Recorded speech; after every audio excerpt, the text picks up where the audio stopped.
Higher ম্যাথে 40টা সৃজনশীল করলে এনাফ।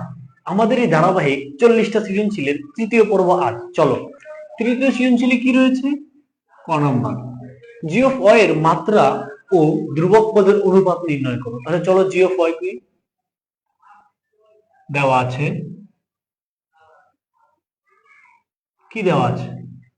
দেওয়া আছে G of Y, G of Y equal Y cube minus Y square minus 14y plus 24।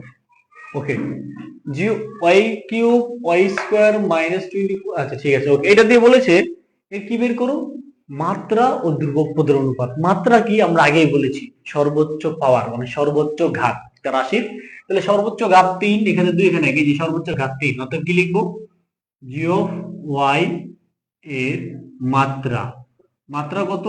3। মাত্রা কত? 3। এবং বলেছে ধ্রুবক পদ। ধ্রুবক মানে যার সাথে কোনো চলক নাই।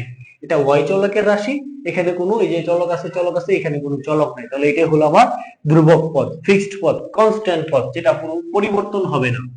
জি অফ ওয়াই এর ধ্রুবক পদ, ধ্রুবক পদ কত? 24।